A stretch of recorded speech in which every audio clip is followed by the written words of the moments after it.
नाशिकमधील ज्योतिर्लिंग त्र्यंबकेश्वर येथील मंदिरामध्ये व्हीआयपी तिकिटांचा काळा बाजार समोर आला आहे। 200 रुपयांचं व्हीआयपी तिकीट तब्बल 2000 रुपयांना विकलं गेलं आहे। पोलिसांनी दिलेल्या माहितीनुसार गुजरातच्या सुरतमधील भाविक दर्शनासाठी आले असता मंदिराच्या प्रवेशद्वारावर एका व्यक्तीने व्हीआयपी दर्शनासाठीची प्रत्येकी 200 रुपये मूल्याची तिकिटे संबंधित भाविकांना 2000 रुपयांना विकली।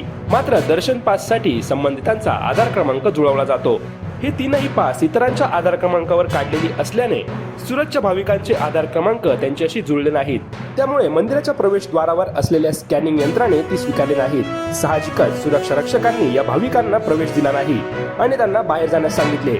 याबाबत आपली फसवणूक झाली असल्याचं लक्षात आल्याने भाविक चिराग दालिया यांनी ट्रस्ट कार्यालयामध्ये धाव घेतली आणि अध्यक्षांना तक्रार अर्ज दिला। सदर व्यक्तीचं नाव नारायण असल्याचा उल्लेख या अर्जामध्ये करण्यात आला आहे। या तक्रार अर्जावरून नारायण या व्यक्तीवर ठगबाजीचा गुन्हा नोंदवण्यात आला आहे।